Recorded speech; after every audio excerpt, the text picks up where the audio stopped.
তোমরা সবাই কেমন আছো? নিশ্চয়ই ভালো আছো। চলো আজ বেশি দেরি না করে আমাদের পড়া শুরু করা যাক। কালকে আমরা জেনেছিলাম জনসন বাস্কেটবল টেস্টের তিনটি যে আইটেম ছিল তার মধ্যে ফিল্ড গোল, স্পেস টেস্ট, একটা হলো বাস্কেটবল থ্রো ফর অ্যাকুরেসি আর একটা ছিল ড্রিবলিং। তো আমরা গতকাল জেনেছিলাম ফিল্ড গোল, স্পেস টেস্ট। আজ আমরা জানবো বাস্কেটবল থ্রো ফর অ্যাকুরেসি এবং ড্রিবলিং।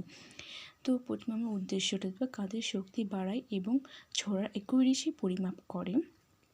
উপাদান, দেওয়াল, একটা দেওয়াল থাকতে হবে, একটা দেওয়াল থাকবে যে দেওয়ালটি পরিমাপ হবে 6 ফুট দৈর্ঘ্য, 5 ফুট দৈর্ঘ্য, 6 ফুট প্রস্থ। বাস্কেটবলের চক বা চুন থাকবে। কতজন থাকে এই পরিমাপ করার জন্য? অভিক্ষাত্রা কতজন থাকবে? একজন হবে অভীক্ষক, একজন টাইম কিপার, একজন স্কোরার, একটা অভিক্ষাত্রীরা থাকবেন। পদ্ধতি কিভাবে করবে? জনসন বাস্কেটবল টেস্টের বাস্কেটবল থ্রো ফর অ্যাকুরেসি পরিমাপ করব কিভাবে? 3টি আয়তকার থাকতে হবে, একটা ছোট, মাঝারি আর একটা বড়।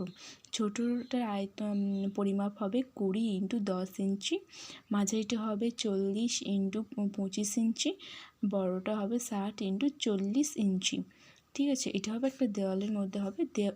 এটা হলো মেঝে, ধরুন এটা মেঝে থেকে দেওয়ালে, এটা দেওয়াল মেঝে থেকে এই যে আয়তক্ষেত্রের উচ্চতা হবে 14 ইঞ্চি। দেওয়াল থেকে মেঝে থেকে এই যে আয়তক্ষেত্রটা উচ্চতা কত হবে? 14 ইঞ্চি।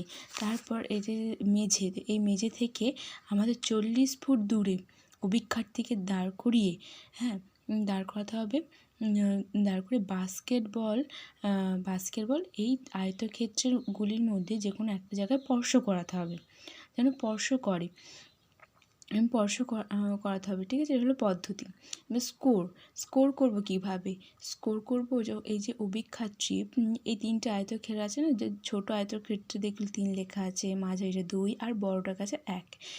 যদি অভিক্ষাত্রী ছোটো আয়তক্ষেত্রে বল স্পর্শ করে তাহলে সে 3 পয়েন্ট পাবে। যদি মাঝারিতে বল স্পর্শ করে বাস্কেটবল তাহলে হবে তোমার 2 পয়েন্ট, আর যদি বড়টা স্পর্শ করে তাহলে তুমি পাবে 1 পয়েন্ট। আর যদি এই যে আয়তক্ষেত্রের বাইরে যদি বল লাগে তাহলে অভিক্ষাত্রী কোনো পয়েন্ট পাবে না। এবার চলো আমার ড্রিবলিং যে টেস্টটা হবে তার জন্য ইকুইপমেন্ট কী লাগবে? সরঞ্জাম 4টি কর্ন লাগবে, চুন, stop watch, measuring tape, basketball, score set আর হুইসেল। ঠিক আছে, উদ্দেশ্যটা কি? বা ড্রিবলিং করবো কেন বা টেস্ট নেব কেন? খেলোয়াড়রা বলটিকে ড্রিবলিং করে কতক্ষণ ধরে রাখতে পারছে। যেহেতু বাস্কেটবল আমাদের গেমেই আছে, ড্রিবলিং করে তুমি যেতে পারবে, তার জন্য খেলোয়াড়দের এজিলিটি পরিমাপ করা হয়। বাস্কেটবলটি খেলোয়াড়দের মানে ড্রিবলিং করে টেস্টের মাধ্যমে বা খেলোয়াড়দের এজিলিটি পরিমাপ করা হবে। কিভাবে পরিমাপটা করা হবে? দেখো, এখানে দেখতে পাচ্ছ যে এইটা হলো তোমার স্টার্টিং লাইন। প্রথমে এটা 6 ফিট নেব, নেওয়ার পর তারপর তোমার আছে একটা 12 ফিট নেওয়ার পর 6 ফিট করে আমি বলেছিলাম 4টে কণ বসানো রইল। তো এতে স্টার্টিং লাইন থেকে হাতে একটা বল নিয়ে স্টার্টিং লাইন দাঁড়িয়ে থাকবে। যখন অভিক্ষাত্রী হুইসেল বাজানোর পরে অভিক্ষাত্রী ড্রিবলিং করে ধরে কিন্তু স্টার্ট করছে কোনো অভিক্ষাত্রী, সে ড্রিবলিং করে প্রথমে 1-এর পিছনে যাবে, তারপর 2 এইভাবে কণগুলোকে জিগজ্যাগভাবে আসবে, জিগজ্যাগভাবে ওভারকাম করে যাবে। কিন্তু জিগজ্যাগভাবে যদি পরীক্ষা দেখো, এটা ধর এইভাবে আছে, এইভাবে ওভারকাম করে জিগজ্যাগ পজিশনে আসবে। প্রথমে শিক্ষার্থী 1 নম্বর কণকে ওভারকাম করবে, তারপর 2 নম্বর কণকে ওভারকাম করে 3 নম্বর কণ, 4 নম্বর কণ, 5 নম্বর কণকে ওভারকাম করে 7 আসবে, 8-এ আসবে, 7-এর পর 8 আসবে, 8-এর পর 9 থেকে 10-এ এসে এখানে ফিনিশ করবে। এইটা হলো তোমার ড্রিবলিং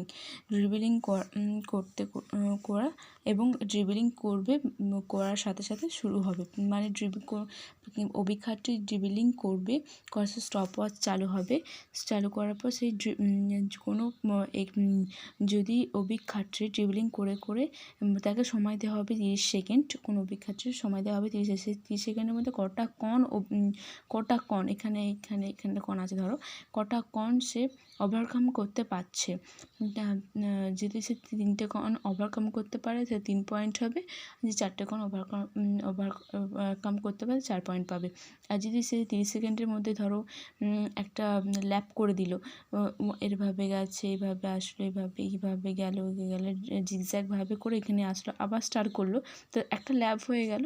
তো একটা ল্যাপ হলে তো 1 পয়েন্ট পাবে, প্লাস একটা ল্যাপ করার পরে আবার হয়তো একটা কণ করলো, তাহলে 1 পয়েন্ট 2 পাবে। এভাবে স্কোরগুলো 1 পয়েন্ট মানে একটা ল্যাপ যে কমপ্লিট 10 পাবে, আবার যে 7 নম্বর কণ যদি ওভারকাম করে আসে তাহলে 10 + 7 পাবে।